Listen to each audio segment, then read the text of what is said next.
అందరికీ నమస్కారం. నేను మీ కిరాక్ కార్పీని. రోషం పౌరుషం తొడగొట్టడం మీసం మెలేయడం పర్సెంటా 1% బుల్లెట్ దిగిందా లేదా, ఓడిపోతే రాజకీయ సన్యాసం చేస్తా, సవాల్ విసిరాడు కానీ ఎవరూ స్వీకరించలేదు, పట్టావు జల్లెడు బట్టి వెతికినా ఇంత గుండె ధైర్యం ఉండేవాడు ఎక్కడా దొరకడం. ఈ మాటలు వింటే మీకంటనే గుర్తుకు రావాలి. వైఎస్ఆర్సీపీ ఓటమిలో కీలక పాత్ర వహించినటువంటి బెట్టింగ్ బంగారు రాజు అనిల్ కుమార్ యాదవ్ ప్రెస్ మీట్ పెట్టాడు. ఒకసారి చూద్దాం. ఇదే పత్రికా సమావేశం పెట్టి 3వ తారీఖున జగన్మోహన్ రెడ్డి గారు గోవర్ధన్ రెడ్డి గారిని మాజీ మంత్రివర్యులు వైఎస్ఆర్ కాంగ్రెస్ పార్టీ జిల్లా అధ్యక్షుల వారిని ఇక్కడ అనిల్ కుమార్ యాదవ్ చెప్తున్నాడు, 3వ తారీఖు కాకాని గోవర్ధన్ రెడ్డి జైల్లో ఉన్నాడు, కలవడానికి వస్తున్నాడు అంటున్నాడు. దానికి ముందు కాకాని గోవర్ధన్ రెడ్డి అంటే ఎవరని చెప్తున్నాడు? మాజీ మంత్రివర్యులు జిల్లా అధ్యక్షుడని చెప్తున్నాడు. అది కాదు చెప్పాల్సింది అనిల్ కుమార్ యాదవ్. అక్రమ మైనింగ్ కేసులో ఉన్నాడు, క్వార్జు మొత్తాన్ని కొల్లగొట్టాడు, కోర్టులో ఉండే ఫైల్స్ ని తగలబెట్టాడు, ఎస్సీ ఎస్టీ అట్రాసిటీ కేసులో ఉన్నాడు, ఇవే కాకుండా బెదిరింపుల కేసులో కూడా ఉన్నాడు. ఇది care of address Kakani Govardhan Reddy అని చెప్పాలి. జిల్లా అధ్యక్షుడు, మాజీ శాసనసభ్యులు, మాజీ మంత్రివర్యులని కాదు, అది చెప్పు ఫస్ట్. చూస్తారని చెప్పడం జరిగింది. అసలు ఇంతకీ ఇస్తారా ఇవ్వరా? ఏదో కాలయాపన చేసి జగన్మోహన్ రెడ్డి గారి పర్యటనని ఆపాలా? పర్యటనని ఇస్తారా ఎవరా అంటే ఎవరు, పర్మిషన్ ఇస్తారా ఎవరా అంటే పర్మిషన్ ఎవరు, ఎందుకు ఎవరు? ఆంక్షల్ని ఉల్లంఘించకుండా ఉంటే ఇస్తారు, శాంతి భద్రతలకు ఆటంకం కలగకుండా ఉంటే ఇస్తారు, బల ప్రదర్శన జన సమీకరణ పర్మిషన్ లేని పనులు పద్ధతులు చేయకుండా ఉంటే ఇస్తారు. మనం చేసే పనులేంది? జనాలు మొత్తం పోగీయడం, హెలిప్యాడ్ దగ్గర నుంచి రూట్ మ్యాప్ దగ్గర నుంచి అక్కడ వాళ్ళ దగ్గర కూర్చునేంత వరకు కూడా తొక్కిసలాట్లు, కారు మీద చిందులేపీడాలు, బూతులు ఒకటి కాదు కదా. ఎందుకు ఇస్తారు? ఎవరు రౌడీల్ని, రాక్షస మోకల్ని, సైకోల్ని వీధుల్లో కుదిలి విధులకి ఆటంకం కలిగిస్తే, అది కాకుండా బూతులు భయంకరంగా తిట్టిస్తే, సామాన్య ప్రజల్ని తొక్కిసలాటకు గురి చేస్తే, Z+ క్యాడర్ కేటగిరీ ఉన్న సెక్యూరిటీ ఉన్న జగన్మోహన్ రెడ్డి వెహికల్ మీదకి ఒక సామాన్యమైన మనిషి ఎలా వచ్చి డ్యాన్స్ చేస్తాడు, ఎలా వచ్చి ఎగరతాడు? ఇదంతా ప్రీ ప్లాన్డ్ కదా. ఇవన్నీ చేస్తే ఖచ్చితంగా కూటమి ప్రభుత్వం ఆ అవకాశం ఇవ్వదు. ప్రభుత్వం కానీ శాంతి భద్రతలకు సంబంధించినటువంటి ఎటువంటి విషయాల్లో కూడా ఆటంకం కలిగిస్తే ఒప్పుకోదు, అది ఎవరికైనా తెలుసు. కాబట్టి ఇవ్వదు. ఒకవేళ ఇద్దాం అనుకున్నా మీరు ఆ పనులు మాత్రం మార్చరు. అడ్డుకోవాలన్న కార్యక్రమం తప్ప ఒకటి అడుగుతా ఉన్న ఈ ప్రభుత్వాన్ని, జగన్మోహన్ రెడ్డి గారు దిగి కాకాని గోవర్ధన్ రెడ్డి గారిని చూసే కార్యక్రమంలో ఎందుకు ఇంత ప్రభుత్వం భయపడుతుందో నాకు తెలియదు. జగన్మోహన్ రెడ్డి గారు బయటకు వస్తే ఈ మధ్య చూసాం, జగన్మోహన్ రెడ్డి బయటకు వస్తే ఆయనకి అభిమానులు ఉన్నారు, జనసంద్రం ఉంది, జన సముద్రం ఉందని చెప్పేసి గవర్నమెంట్ భయపడట్లా. పొదులకి వెళ్ళాడు, పిలవని పేరంటానికి వెళ్ళాడు, పొగాకు రైతులు కలిశాడు, అక్కడ ఎంత ఇబ్బంది పెట్టాడో ప్రజలందరూ కూడా లైవ్లో చూస్తూ ఉన్నారు. అదేవిధంగా తెనాలికి వెళ్ళాడు. ఆ ముగ్గురు ఎవరు? డ్రగ్స్ గంజాయి మొత్తం ఉండేటువంటి ఓ ముగ్గురు ఒక కానిస్టేబుల్ని చంపైపోతే అతన్ని తీసుకొచ్చి పనిష్మెంట్ ఇస్తే అలాంటి వ్యక్తులని వెనకేసుకొని రావడానికి అక్కడికి వెళ్ళాడు. అక్కడ ఎలాంటి ఇబ్బందులు పెట్టాడు అన్నది కూడా ప్రజలు చూశారు. అదేవిధంగా మొన్నటికి మొన్న సత్యన్నపల్లిలో రెంటపాల్ అనే గ్రామంలో నాగమల్లేశ్వరరావు అనే ఉప సర్పంచ్ 30 కోట్ల రూపాయలు జగన్మోహన్ రెడ్డి మీద బెట్టింగ్ కాస్తే అతను చనిపోతే అతన్ని కలవడానికి వెళ్ళి టైర్ కింద ఒకరిని, ఆ పక్క ఒకరిని, ఈ పక్క ఒకరిని మొత్తం కలిపి ముగ్గురిని లేపాడు. అదే కాకుండా సామాన్యమైనటువంటి మనుషులు ఎంత ఇబ్బంది పడుతున్నారో అందరికీ తెలుసు. రూట్ మ్యాప్ లేకుండా, చెప్పిన పరిస్థితులకు వెళ్లకుండా ఇలాంటి పనులు చేస్తున్నాడు. కాబట్టి గవర్నమెంట్ భయపడుతుంది. ఎందుకంటే ఓట్లేసింది మనం అధికారంలో ఉన్నది ప్రజలకు తిరిగి మంచి చేయడానికి తప్ప వాళ్ళని ఇబ్బంది కలిగించడానికి కాదు. కాబట్టి జగన్మోహన్ రెడ్డి వస్తే నిజంగానే ఆలోచిస్తున్నారు. జగన్మోహన్ రెడ్డి కూర్చే జనాలు ఎలాంటి వాళ్ళు, ఆ రౌడీలు, ఆ సైకోలు, ఆ రాక్షస మోకల గురించి ప్రజలందరికీ లైవ్ లో తెలుసు. తట్టనిపల్లిలో హెలిప్యాడ్ అడ్డుకుంటే ఏ విధంగా జనాలు వచ్చారో చూసాం. ఇదే విధంగా బయటకు వస్తే మీ మీద నా వ్యతిరేకత కానీ, మీ మీద ఏదైతే మీరు ప్రామిసెస్ చేసినవి అన్ని కూడా 100% కూటమి ప్రభుత్వం ప్రతి ప్రామిస్ని కూడా అమలు పరుస్తుంది.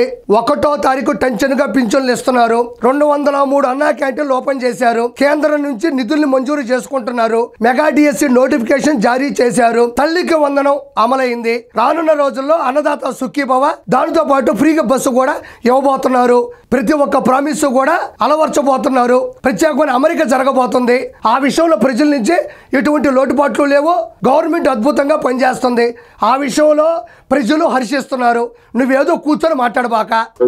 బయట జగన్మోహన్ రెడ్డి గారి మీద ఇంకా కూడా రెట్టింపు అభిమానంతో బయటకు వస్తున్నారు చూసి ఒక కుట్రతో ఈరోజు రెట్టింపు అభిమానంతో రావడంలా గంజా దాకేసి వస్తున్నారు, మందు దాకేసి వస్తున్నారు, రాక్షస మోకలు వస్తున్నాయి, సైకో బ్యాచ్ వస్తుంది. రెట్టింపు అభిమానంతో రావడం లేదు. మీరు సమీకరించి గంజా ఇచ్చి మంది ఇచ్చి ముందుగా ప్లాన్ ఇచ్చి వాళ్ళందరినీ తీసుకొని వస్తున్నారు తప్ప జగన్మోహన్ రెడ్డికి అభిమానులు లేరు. మరి అభిమానులు ఉంటే జనాలుంటే జన సమీకరణ జరిగితే మరి ఎందుకు వాళ్ళు 2024లో మీకు ఓట్లు వేయలేదు? ఎందుకు ఓట్లు వేయలేదంటే వాళ్ళంతా రౌడీలు. మీరు ఆ రౌడీలు చూసిన ఏ జనాలు కూడా మీకు ఓట్లు వేయలే. కార్యక్రమం చేస్తా ఉన్నారు. ఇది మీ పరిస్థితి. ఈరోజు ఒక్కటైతే చెప్తా ఉన్నాం, మీరు ఎంత అడ్డుకోవాలనంటే, మీరు ఎంత అడ్డు చూసి చేయాలనుకున్నా 3వ తారీఖున జగన్మోహన్ రెడ్డి గారు రావడం తథ్యం. దాన్ని ఎవరు ఆపే ప్రసక్తే లేదు. మీరు హెలీప్యాడ్ పర్మిషన్ మీరు ఎన్ని కుట్రలు చేసి ఇవ్వకపోయినా మాకు చాలా మార్గాలు ఉన్నాయి. జగన్మోహన్ రెడ్డి గారు వచ్చేదానికి చాలా మార్గాలు ఉన్నాయి. తప్పకుండా జగన్మోహన్ రెడ్డి గారు వస్తారు, గోవర్ధన్ రెడ్డి గారిని కలుస్తారు. ఒకవేళ మీరు అనుకున్నట్టు కలవనీకుండా తప్పకుండా వాళ్ళ కుటుంబానైనా కూడా ఖచ్చితంగా 3వ తారీఖు. ఇక్కడ ఫస్ట్ ఏమన్నాడు అనిల్ కుమార్ యాదవ్, మీరు ఎంత అడ్డు చెప్పినా ఎంత అడ్డొచ్చినా జగన్మోహన్ రెడ్డి గారు రావడం తథ్యం అన్నాడు. సరే పోనీ ఎలివేషన్ అద్భుతంగా ఉందనుకున్నా, మీరు అనుకున్నట్టుగానే పర్మిషన్ ఇవ్వకపోతే వాళ్ళ ఇంటికి వెళ్ళి పరామర్శించి వెళ్ళిపోతాడంట. ఆ మాత్రం దానికి రావడం ఎందుకు?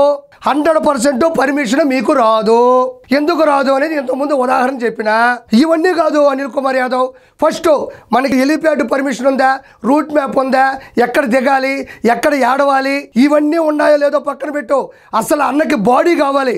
అసలు బాడీ ఉందా లేదా అది చెక్ చేయి. ఈ రూట్ మ్యాప్, ఈ హెలిప్యాడ్, ఎక్కడికి వెళ్ళాలి, ఎంతసేపు ఉండాలి, పేపర్ చూస్తే ఎంతసేపు ప్రెస్ మీట్ పెట్టాలి, ఇవన్నీ ముఖ్యం కాదు. ఫస్ట్ అన్నకు బాడీ కావాలి. బాడీ దొరికిందా లేదా? బాడీ దొరికితే అన్నకి మెయిల్ చేయి. బాడీ దొరకకుండా ఇవన్నీ ఉన్నా కూడా అన్నరాడు.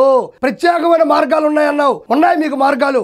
నెల్లూరు దాకా వస్తారు, జనాలు నోరు తెరుచుకొని ఉంటారు, అగుట్లు పట్టుకొని ఉంటారు, ఆకాశవాళ్ళు ఎత్తుకొని ఉంటారు. కానీ మీరు జైలు దగ్గరకు పోలేరు. అన్నవు అట్నుంచి అటు బెంగళూరుకి వెళ్ళి ఎలహంగా ప్యాలెస్కి వెళ్తాడు. నువ్వు పోయా అట్నుంచి అటు ఇస్కాన్ టెంపుల్ నుంచి అట్నుంచి చెన్నైకి వెళ్ళిపోయి ఫామ్ హౌస్లో పడుకో. అంతే తప్ప ప్రభుత్వం పర్మిషన్ లేకుండా అడుగు కూడా పెట్టలేవు. ఇక్కడ నెల్లూరు నగరానికి రావటం కలవటం ఖాయం అని మాత్రం మీ అందరికి కూడా తెలియజేస్తా ఉన్నాం. ఈ రోజు ఒకటే చెప్తా ఉన్నాం, మీరు ఎన్ని ఇబ్బందులు గురి చేయాలనుకుంటే జగన్మోహన్ ఈడ మీరు గమనించారో లేదో మాటికి అనిల్ కుమార్ యాదవ్ నేను ఒకటే చెప్తున్నా అంటున్నాడు. అధికారంలో ఉన్నప్పుడు 100 చెప్పేవాడు. నోటికి అదుపు ఉండేది కాదు. ఎంత ఇష్టం వస్తే అంత మాట్లాడేవాడు. ఒక అమ్మ అబ్బకి పుట్టుంటేనే పరుష పదజాలాలు కూడా వాడిన వ్యక్తి ఈ అనిల్ కుమార్ యాదవ్. ఇప్పుడు పరిస్థితి బాగాలేదు కదా, అధికారంలో లేడు కదా, ఇప్పుడు మాత్రం కొంచెం సైలెంట్ అయ్యి గారు అనే పదాలు వాడుతూ నేను ఒకటే చెప్తున్నా అంటున్నాడు. అప్పుడైతే 100 చెప్పేవాడు. క్వాజుతో వేసిన అక్రమ మైనింగ్ కేసుల్లో, ఎస్సీ ఎస్టీ అట్రాసిటీ కేసుల్లో, కోర్టులో ఉండేటువంటి ఫైళ్లు తగలబెట్టిన కేసుల్లో ప్రముఖ ముద్దాయిగా కాకాని గోవర్ధన్ రెడ్డి జైల్లో ఉన్నాడు. జైల్లో ఉండే కాకాని గోవర్ధన్ రెడ్డిని జగన్మోహన్ రెడ్డి కలవడానికి అత్యుత్సాహం చూపిస్తున్నావు. ఈ అత్యుత్సాహం అన్న అసెంబ్లీ వెళ్ళడానికి, అసెంబ్లీలో కూర్చోవడానికి, అసెంబ్లీలో కూర్చొని ప్రశ్నించడానికి ఆ అత్యుత్సాహం ఏదో అన్న వైపు చూపించు. 11 సీట్లు వచ్చినాయి. పులివెందుల, రాజపేట, బద్వేలు, పొంగనూరు, తంబాలపల్లి, ఆలూరు, మంత్రాలయం, దర్శి, ఎర్రగొండపాలెం, పాడేరు వరకు 11 సీట్లు వచ్చినాయి. 11లో అన్న కూడా పులివెందుల నుంచి శాసనసభ్యుడు. 10 మందిని పోనివ్వట్లేదు, అన్న రావట్లేదు. కాబట్టి అనిల్ కుమార్ యాదవ్ అన్నని ఫస్ట్ అసెంబ్లీకి పంపించు, తర్వాత నెల్లూరుకి రప్పించు. అంతే తప్ప ప్రజలకు న్యాయం చేయాల్సిన చోట మాత్రం ఉండకపోగా ప్రజల్ని ఇబ్బంది పెట్టే చోటకు రానివ్వడం తప్పు. పెట్టాలంటే వైఎస్ఆర్ కాంగ్రెస్ పార్టీ కార్యకర్తల నాయకుల్ని బంతిని మీరు ఎంత గట్టిగా గోడ కేసు కొడితే అంత ఫాస్ట్ గా వెనక్కి వచ్చే విధంగా రేపు 3వ తారీఖు బంతిని ఎంత గట్టిగా కొడితే అంత వేగంగా వెనక్కి వస్తుంది అంటున్నాడు. ఇది న్యూటన్స్ థాట్లా, అంటే చర్యకి సమానమైన వ్యతిరేక దిశలో ప్రతి చర్య ఉంటుంది. కానీ నేను చెప్తున్నా, గుర్తుపెట్టుకో అనిల్ కుమార్ యాదవ్, మీ బంతి ముందుకెళ్తారు తప్ప వెనక్కి రాదు. న్యూటన్స్ థాట్లా జగన్మోహన్ రెడ్డి విషయంలో ఫెయిల్ అయిపోద్ది. ఇది 100% నిజం. బంతి ఎంత గట్టిగా కొడితే అంత గట్టిగా వస్తుంది. ఇది నిజమే. న్యూటన్స్ థర్డ్ లా ప్రకారం చర్యకు వ్యతిరేక దిశలో సమానమైన ప్రతి చర్య ఉంటుంది. బట్ జగన్మోహన్ రెడ్డి విషయంలో బంతి ఫెయిల్ అయిపోతుంది, న్యూటన్స్ థర్డ్ లా కూడా ఫెయిల్ అయిపోతుంది. రానున్న 2029లో పూర్తిగా పార్టీయే ఫెయిల్ అయిపోతుంది. కాబట్టి ఇంకా మనం అన్నీ ఆపుకుంటే మంచిది. Thank you so much.